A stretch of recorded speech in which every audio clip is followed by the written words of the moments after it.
Dr. Sarah Chun stepped out of the transport ship and felt the warm air of Kepler 442b fill her lungs. The planet smelled like Earth after rain, but with something different mixed in. Something wild and dangerous that made the hair on her arms stand up. She smiled and pulled her simple backpack higher on her shoulders. "Careful, Human Chun," said Commander Veltar, the tall Zephyrian who led this mission. His skin was pale blue and seemed to glow in the alien sunlight. "This world has many creatures that could harm you. Please stay close to our protective barriers." Sarah looked around at the alien team. There were 12 of them total. The Zephyrians looked like very tall, thin humans with large eyes and smooth skin. The Kiktar moved on 6 legs and looked like giant insects with smart, dark eyes.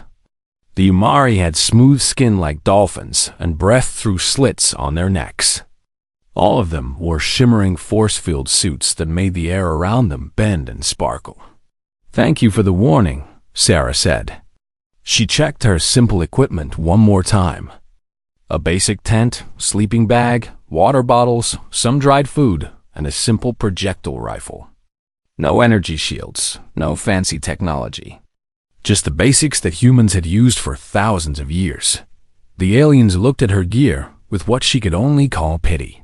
Kikar scientist clicks made a clicking sound that she had learned meant disapproval. "Your species still uses such primitive tools," Click said through his translator device. "How do you survive without proper protection?" Sarah laughed. "We get by. Humans are pretty tough." The aliens exchanged looks. She had seen that look before during the 3 months of preparation for this mission. They thought humans were brave but stupid, like children playing with dangerous toys. This research mission was the first time humans had worked with the Zephyrian Consortium.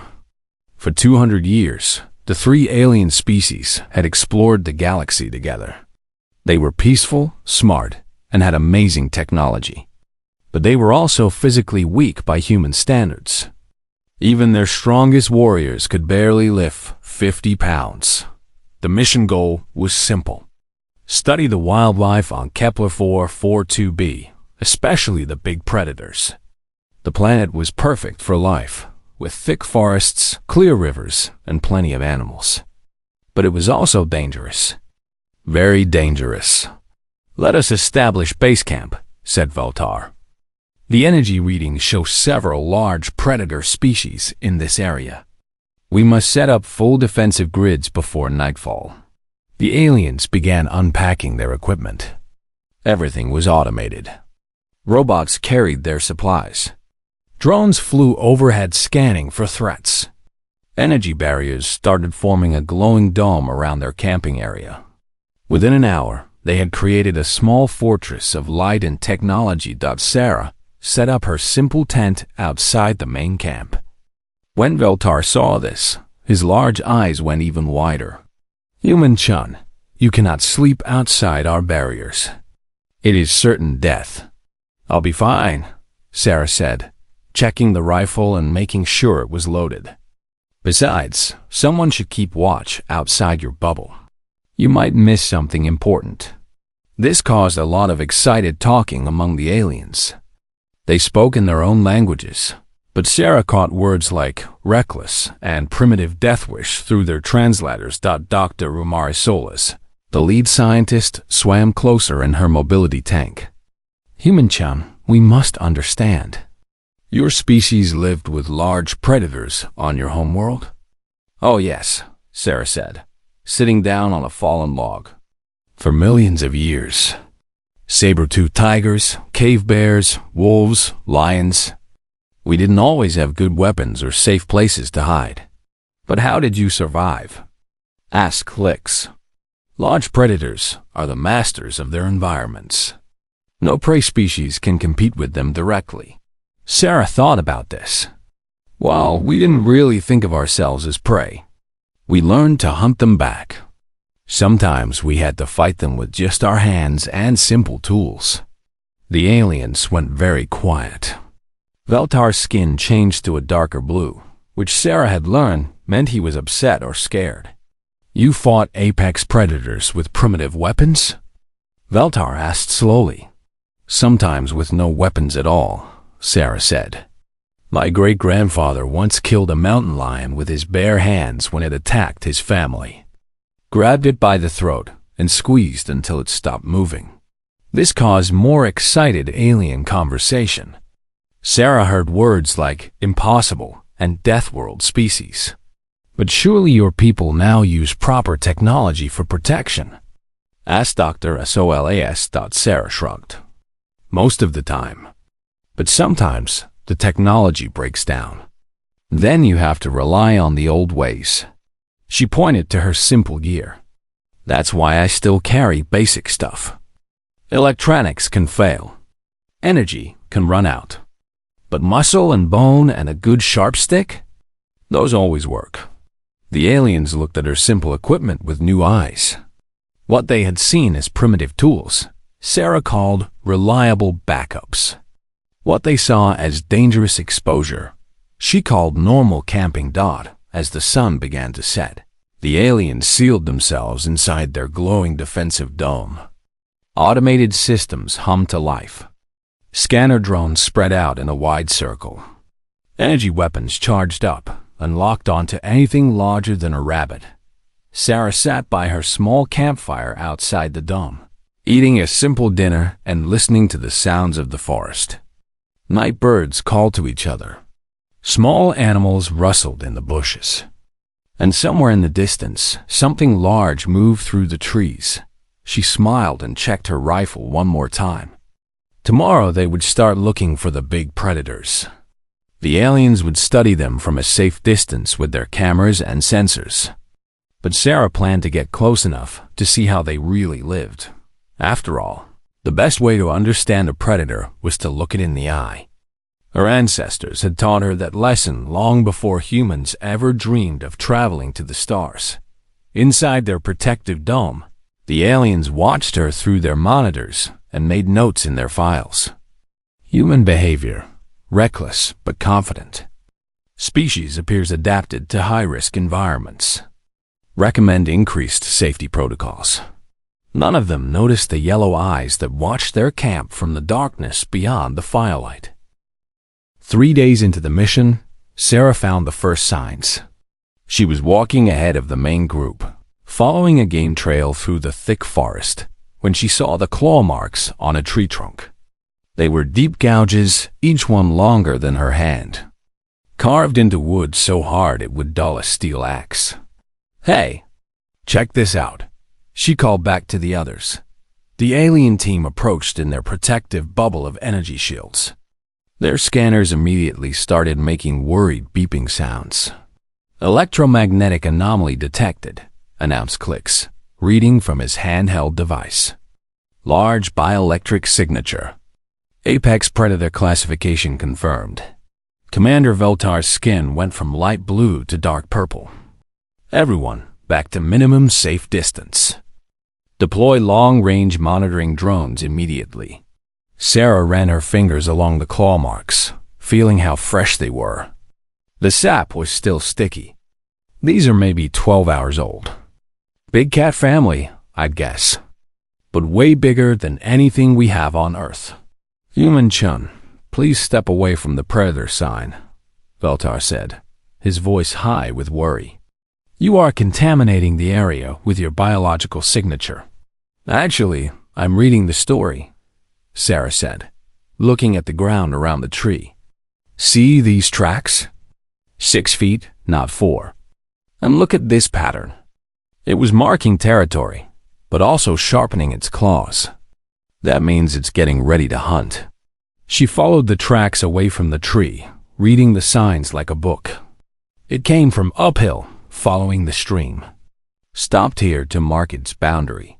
Then it went that way, toward the clearing where we saw those deer-like creatures yesterday. The aliens watched her through their monitors, safe inside their energy dome. To them, Sarah's behavior looked like pure insanity.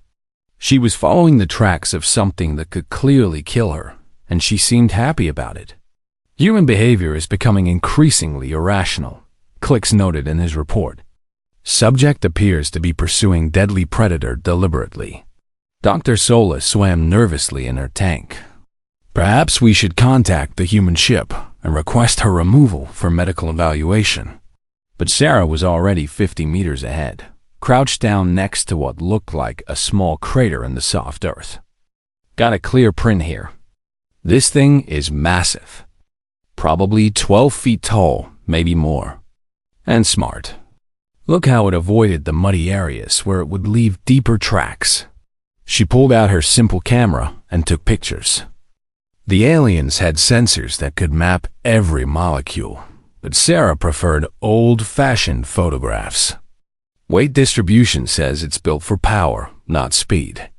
Arms longer than legs. Probably climbs trees to hunt from above. The human is developing detailed behavioral profile of apex predator. Veltar reported to his command ship. This suggests either advanced scientific protocols or severe psychological breakdown. Unable to determine which, Sarah stood up and brushed dirt off her knees. I want to follow this trail. See where it leads. The aliens made their distressed noises again. Absolutely not, said Veltar. Following apex predator tracks is suicide. We will observe from safe distance using remote drones. Your drones can't tell you about its hunting patterns, Sarah said.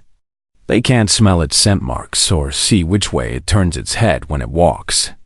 You need someone who understands predator behavior.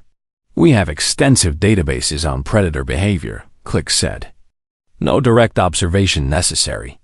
Sarah smiled. Your databases never lived with predators. They never had to outthink something that wanted to eat them.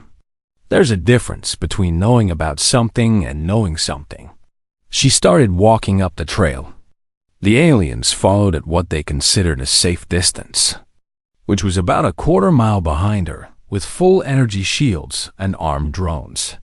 After 2 hours of tracking, Sarah found the den dot. It was hidden in a cave system on the side of a rocky hill. The mouth was partly concealed by fallen trees and thick bushes. But Sarah could smell the strong scent of a large carnivore, and she could see the worn path where something big had passed many times. This is it, she said into her radio. Found the home base. The alien scanners went crazy. Multiple biological signatures detected, Clicks announced. Primary target confirmed. Warning, target is not alone. Sarah crept closer, using natural cover to stay hidden. Through a gap in the bushes, she got her first clear look at a VORTHA, K-dot. It was even bigger than she had expected. 12 feet tall and covered in thick, dark fur that looked almost like armor plating. 6 limbs, just like she had guessed from the tracks. The front 4 arms ended in hands with claws like curved daggers. The back legs were massively muscled for jumping and climbing. But the most impressive thing was its head. Large, intelligent eyes that missed nothing. A mouth full of teeth designed for tearing meat. And something in its posture that said this creature feared nothing in its world. Beautiful, Sarah whispered. Target has detected our presence, came Clicks's panicked voice over the radio. Electromagnetic signatures show increased alertness. Recommend immediate retreat. The Vorthik was indeed looking in their direction. Its head was turned toward the alien energy shields, which were probably like bright lights to its senses. It stood up on its hind legs, sniffing the air. Sarah froze. This was the critical moment. The creature hadn't seen her yet, but it knew something was wrong in its territory. That's when the first power fluctuation hit. The aliens' energy shields flickered for just a second. Their scanners made confused beeping sounds. Emergency power systems kicked in automatically. Minor technical difficulty, Veltar announced. Solar storm activity affecting power grid. Switching to backup systems. The Vorthik's head snapped toward the sudden change in electromagnetic noise. It dropped to all 6 limbs and began moving toward them, not fast, but with purpose. Sarah keyed her radio.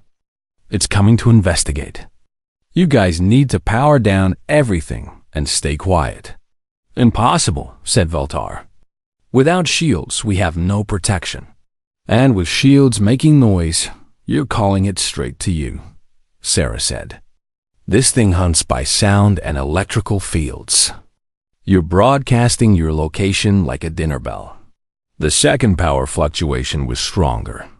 The shields went down for 3 full seconds before coming back online. In the distance, Sarah could hear the Vorthok moving faster through the brush. "Emergency protocols activated," Clicks announced, preparing for full retreat to landing site. But Sarah was watching the creature's movement pattern through her simple binoculars. It wasn't charging blindly. It was circling, staying hidden, using the terrain to its advantage. This was a smart predator, and it was hunting them now. "Too late for retreat," she said quietly into her radio. "It's already positioned between you and the ship. You run now. It will chase you down in the open." The third power fluctuation lasted 10 seconds. When the shields came back up, they were noticeably weaker. "Solar storm intensifying," Veltar reported, trying to keep the panic out of his voice. "Main power systems failing." Sarah checked her simple rifle and made sure she had a clear escape route. Unlike the aliens, she didn't rely on technology to tell her when something dangerous was nearby. She could feel the Vorthok watching them, could sense its presence like her ancestors had sensed lions on the African plains. The hunt had begun. And for the first time in their civilized lives, the aliens were about to become prey. The solar storm hit just as the sun was setting. Sarah had seen the signs all day. The strange color in the sky, the way the air felt heavy and charged, the nervous behavior of the small animals. But the aliens, with all their sensors and computers, had missed the warnings completely. The electromagnetic pulse washed over their camp like an invisible wave. Every piece of alien technology died at exactly the same moment. The energy shields collapsed. The scanners went silent. The communication systems stopped working. Even their emergency lights went dark. For the first time in their species' history, the aliens found themselves completely exposed in a hostile environment.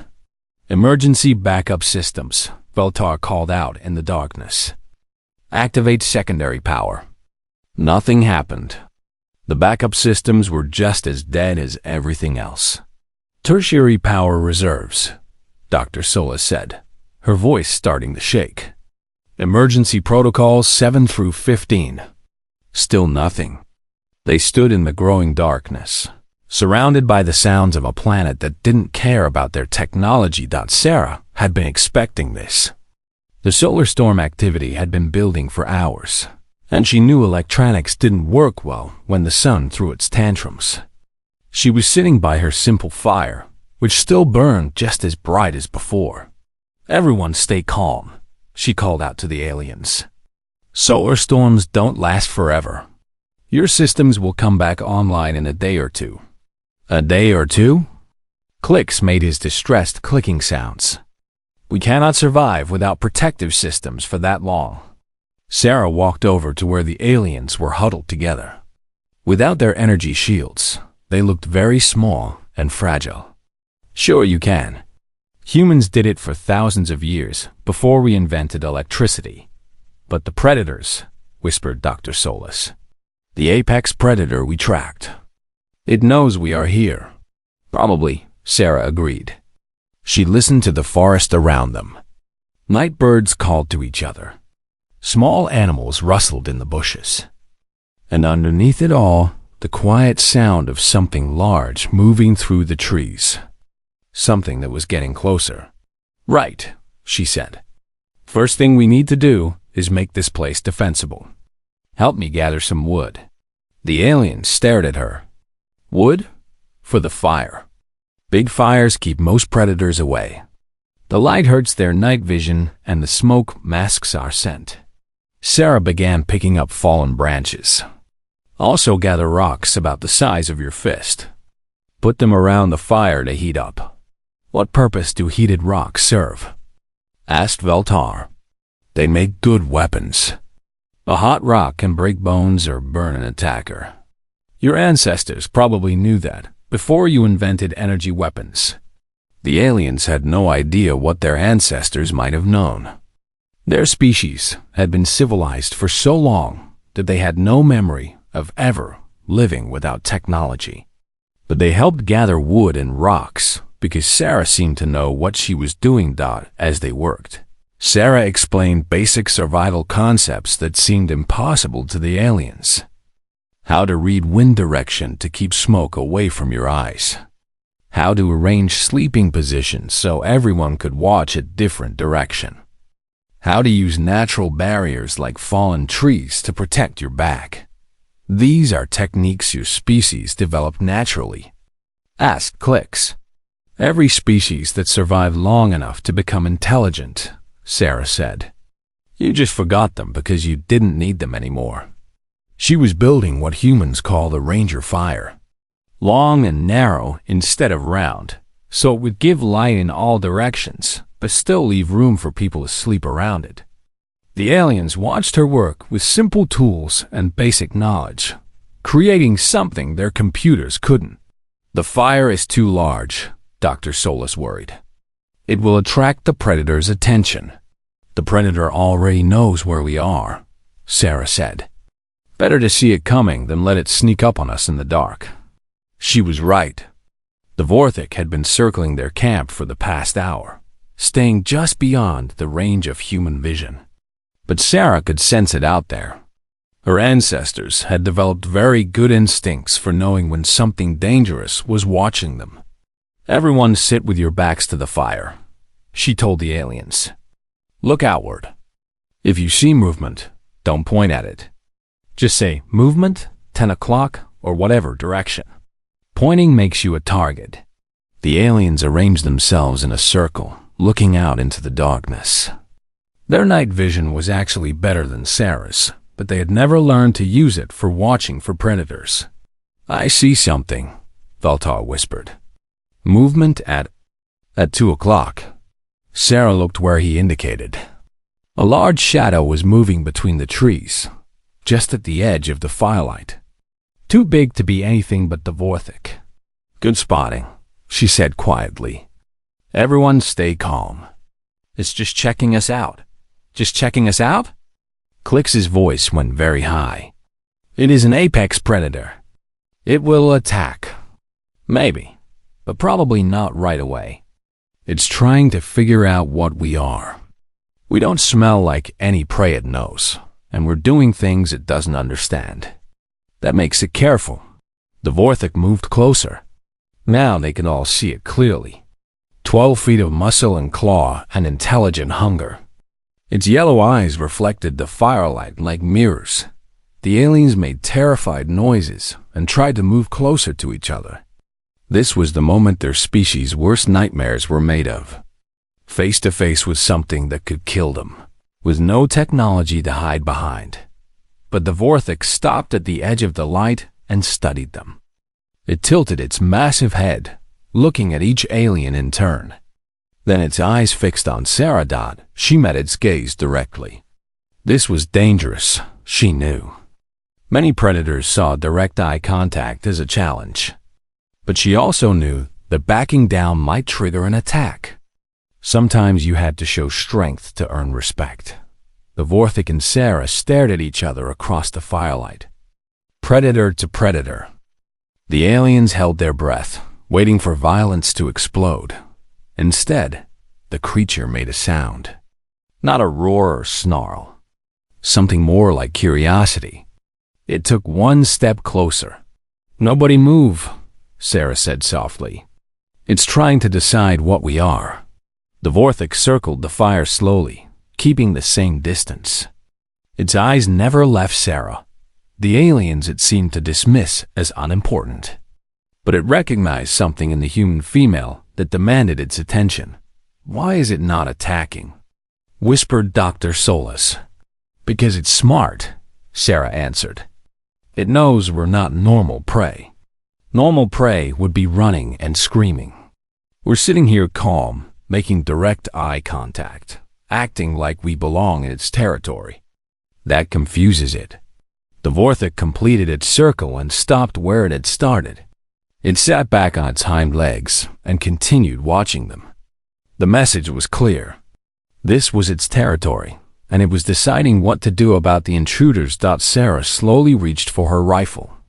Not to aim it, just to have it ready. The Vorthik's eyes tracked the movement, but it didn't attack. It's waiting for us to make the first move, she explained quietly. Right now, we're in a standoff. It could kill us, but it might get hurt in the fight. We could maybe hurt it, but probably die trying. So we're all just watching each other. The aliens couldn't understand this. In their civilized galaxy, conflicts were resolved through negotiation or superior technology.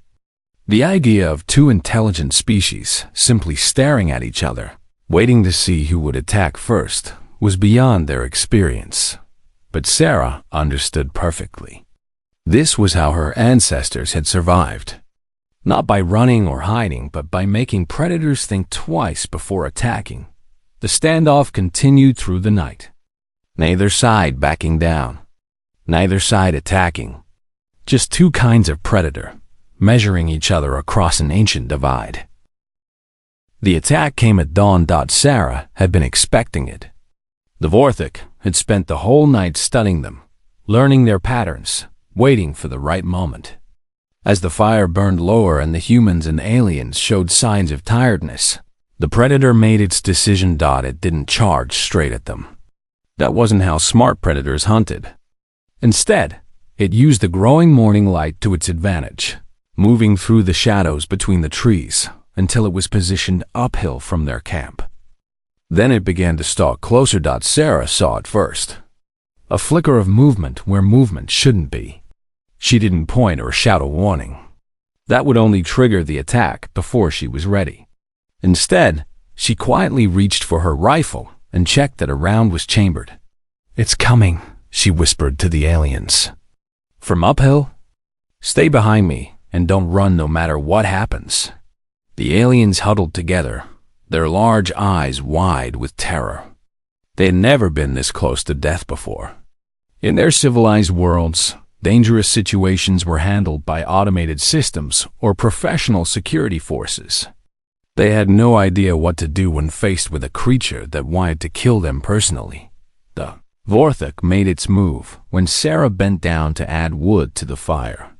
It launched itself from behind a fallen tree, covering 30 feet in a single leap. Claws extended and mouth open to show rows of sharp teeth. Sarah had heard it coming. Not with her eyes or any technology, but with the same instincts that had kept her ancestors alive when much weaker predators hunted them on Earth. She rolled to the side just as the creature landed where she'd been standing. The Vorthik spun around, faster than something that big should have been able to move. It swung at her with one massive arm, claws that could cut through steel, reaching for her throat. Sarah ducked under the swipe and came up inside the creature's reach. This was basic predator fighting. Get too close for their best weapons to work. Make them fight on your terms instead of theirs. She grabbed a handful of dirt and ash from the fire and threw it directly into the Vorthik's eyes. The creature roared and shook its head, trying to clear its vision. Sarah used those few seconds to position herself better. The aliens watched in absolute horror. This wasn't how intelligent beings were supposed to fight. There were no energy weapons, no protective barriers, no technological advantages. Just two biological creatures, trying to kill each other with teeth and claws and muscle. The Vorthik wiped the dirt from its eyes and focused on Sarah again. This time, it was more careful. It circled her slowly, looking for an opening, using all 6 limbs to keep balance, and reached. Sarah circled with it, staying just out of range. She was studying the creature's movement patterns, looking for weaknesses. The Vorthik was stronger and faster than her, with natural weapons that could cut her in half. But it was also heavier and less flexible. The creature attacked again, this time with more strategy. It feinted with its left arm and struck with its right while Sarah was dodging. The claws caught her jacket and tore it completely off her body. Another inch closer, and they would have opened her chest to the bone. Now, the aliens could see something that made them even more afraid. Sarah wasn't panicking. She wasn't crying or begging for help. She was smiling.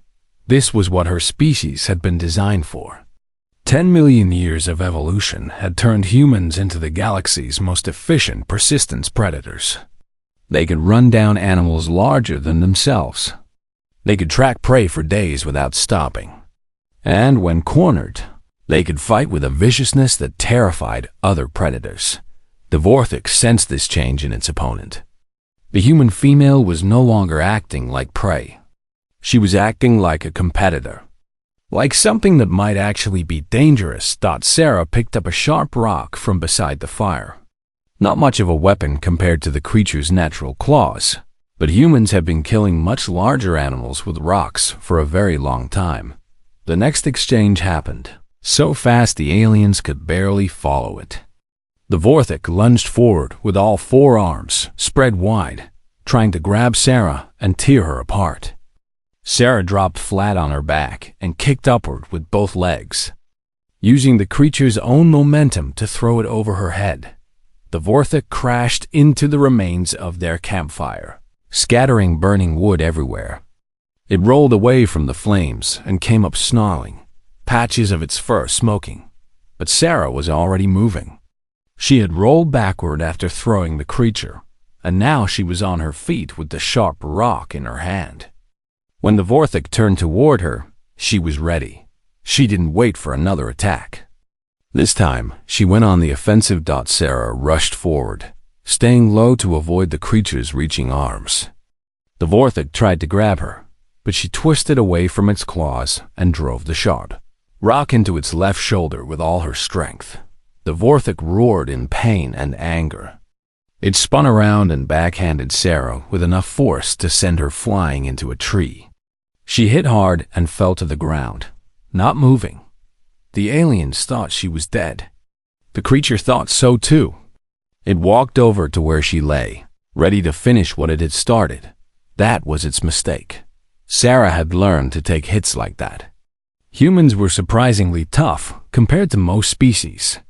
Dense bones, redundant organs, and muscle that could absorb incredible damage. She was hurt, but she was far from finished. As the Vorthix bent over her, Sarah grabbed another rock and struck upward as hard as she could. The rock hit the creature directly in the throat, crushing its windpipe. The Vorthix staggered backward, making choking sounds. It clawed at its throat, trying to clear the blockage, but the damage was done. It was suffocating. Sarah got to her feet slowly, blood running down her face from where she had hit the tree. She watched the Vorthix struggle for breath, and for a moment, the aliens thought she might show mercy. Instead, she picked up the largest rock she could lift and walked over to the dying creature. "I'm sorry," she said quietly, "but you made your choice when you decided to hunt us." She brought the rock down on the Vorthix skull with all her remaining strength. The creature's struggles stopped immediately. Sarah stood over the dead predator, breathing hard, covered in blood and dirt. She looked like something from the aliens' oldest nightmares. A primitive savage who had just killed an apex predator with nothing but rocks and determination. But to Sarah, this was just Tuesday. Her ancestors had been doing exactly this for millions of years. The only difference was the alien audience. She turned to look at the terrified aliens, who were still huddled together by the dead fire. "It's over," she said simply. "We're safe now." The aliens stared at her in absolute silence. They had just witnessed something their species had thought was impossible. An intelligent being with no advanced technology had killed an apex predator in single combat, and the most terrifying part was how normal Sarah looked afterward. Like killing the galaxy's most dangerous predators was just part of her regular job description. Commander Veltar made a note in his damaged computer files. Writing by hand since the electronics still didn't work. Urgent message for High Command. We have completely misunderstood what humans are. Recommend immediate revision of all first contact protocols. Humans are not a primitive species requiring protection. They are apex predators who achieve spaceflight. Sarah was already moving around the campsite, checking for injuries and starting to clean up the mess. She stopped next to the dead Vorthok and began examining its claws and teeth with scientific interest. Beautiful creature, she said to herself. I wonder how many of them live in this area. The aliens heard this and realized something that chilled them to their cores. Sarah wasn't horrified by what she had done. She was already thinking about the next predator she might have to kill. The electronics came back online 18 hours later. The aliens immediately began sending urgent messages to their home worlds. But Sarah didn't know about the political chaos she had caused across 3 different star systems. She was too busy working, while the aliens had spent the day in shocked silence. Trying to process what they had witnessed, Sarah had been methodically processing the Vorthok carcass. She knew how to waste nothing when something had died to keep her alive. What are you doing? Asked Dr. Solis, swimming nervously in her portable tank as she watched Sarah work with a simple knife. Field dressing, Sarah explained, carefully removing useful parts from the dead creature. The hide is too thick for local bacteria to break down quickly. If we just leave it here, it'll attract scavengers and make this area dangerous for other researchers. She had already removed the creature's claws and fangs, cleaned them, and packed them for transport. The aliens watched in fascination and horror as she demonstrated techniques that their species had never needed to learn. The muscle tissue here is probably edible, Sarah continued, pointing to the creature's hindquarters. Not that we need the food, but it's good to know in case of emergency. And these bones are hollow, which means they're lighter but stronger than solid ones. Interesting adaptation for a climber. Commander Veltar approached carefully. His skin was still the dark blue color of distress, and he had been that way since the fight.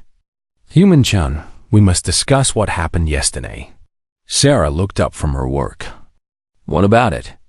You guys need to update your predator files with accurate behavioral data.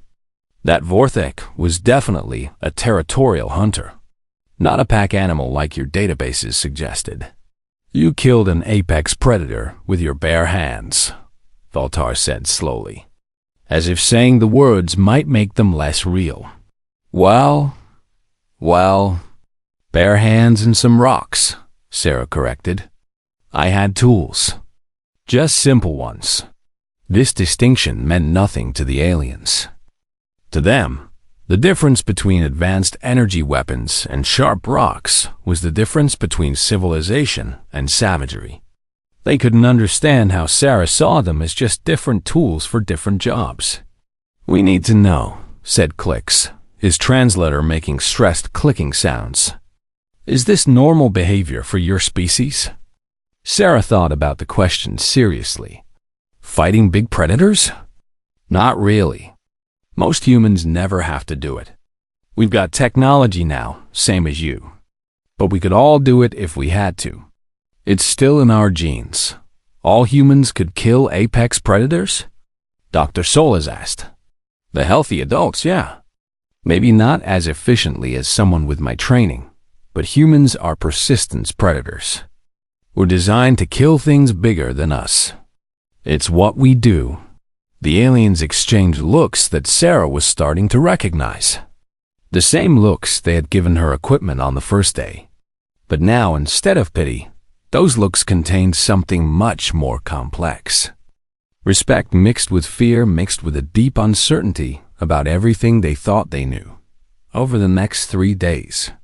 As the research mission continued, the aliens began seeing Sarah's behavior in a completely different light. When she tracked animals through the forest, they realized she wasn't just following footprints.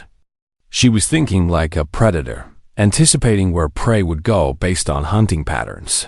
When she identified edible plants and safe water sources, They understood she wasn't just showing off survival skills. She was demonstrating knowledge that could keep her alive in any environment. No matter what technology failed, when she casually mentioned that her boring desk job on Earth involved studying extinct predators to understand how they had hunted early humans, the aliens realized something terrifying. Sarah wasn't a warrior or a special forces soldier. She was a scientist, a normal human civilian, and she had killed an apex predator like it was a minor inconvenience. The political messages flying between alien worlds grew more urgent each day. If their civilians can kill apex predators, what can their military do? Recommend immediate defensive preparations. Unknown capabilities. Human species classification requires urgent revision. Previous assessments completely inadequate. Sarah knew none of this was happening. She finished her research, packed her samples, and prepared for the journey home. As far as she was concerned, the mission had been a complete success. They had gathered excellent data on local wildlife, established safety protocols for future research, and nobody had gotten seriously hurt. On the last day, Commander Veltar approached her one final time. "Human Chun, we need to understand something. When you killed the Vorthik, you did not seem afraid. You did not call for help. You simply fought. Why?" Sarah packed the last of her simple equipment into her basic backpack. Because that's what humans do. When something threatens us or our friends, we fight back. We don't always win, but we always try. Even without advanced technology? Technology fails, Sarah said with a shrug. Muscles and bone and a good brain always work. Besides, we lived without technology for millions of years. It's not like we forgot how. Veltar made more notes in his report. And other humans would react the same way in similar circumstances? Most of them, yeah. Maybe not as calmly, since most people don't study predators for a living. But humans don't like being prey. We're more likely to fight than run, especially if running means leaving friends behind. The aliens spent the entire journey back to Earth in deep discussion about what they had learned. They sent messages to every major government in the galaxy, warning them that humanity was not what they appeared to be. Sarah spent the journey reading and writing her research reports. She included a note about the minor wildlife incident that had resulted in one predator casualty, but she didn't think it was particularly important compared to the data they had gathered on ecosystem dynamics. When they reached Earth, the alien delegation immediately requested meetings with human government officials. They wanted to discuss military capabilities, defensive technologies, and the true nature of human society. The human officials were confused by these requests. As far as they knew, the research mission had gone perfectly. Dr. Chun had filed her reports on schedule and brought back excellent scientific data. What were the aliens so worried about? Meanwhile, Sarah went back to her normal life. She returned to her laboratory, analyzed her samples, and began writing papers about Vorthik behavioral patterns. She gave a few lectures about predator ecology and started planning her next research expedition. She never found out that her simple survival skills had changed the political balance of the galaxy. Across 3 star systems, alien governments quietly began revising their estimates of human capabilities. Military strategists worked through the night, trying to calculate how dangerous a species could be if their civilians could kill apex predators was simple. Tools. Trade negotiators suddenly became much more polite in their discussions with human representatives. Diplomatic protocols were updated to reflect humanity's new status as a potentially hazardous species requiring careful approach. And in the deep space, monitoring stations that watch for signs of hostile aliens, new protocols were put in place. Any species that could produce individuals like Dr. Sarah Chun was to be treated with extreme caution. no matter how peaceful they claimed to be. Sarah, unaware that she had accidentally terrified 3 different civilizations, was already planning her next research trip. There was a planet in the Kepler 438 system with some very interesting carnivorous flora that she wanted to study. She packed her simple equipment, loaded her basic rifle, and looked forward to another peaceful scientific expedition. After all, what could possibly go wrong?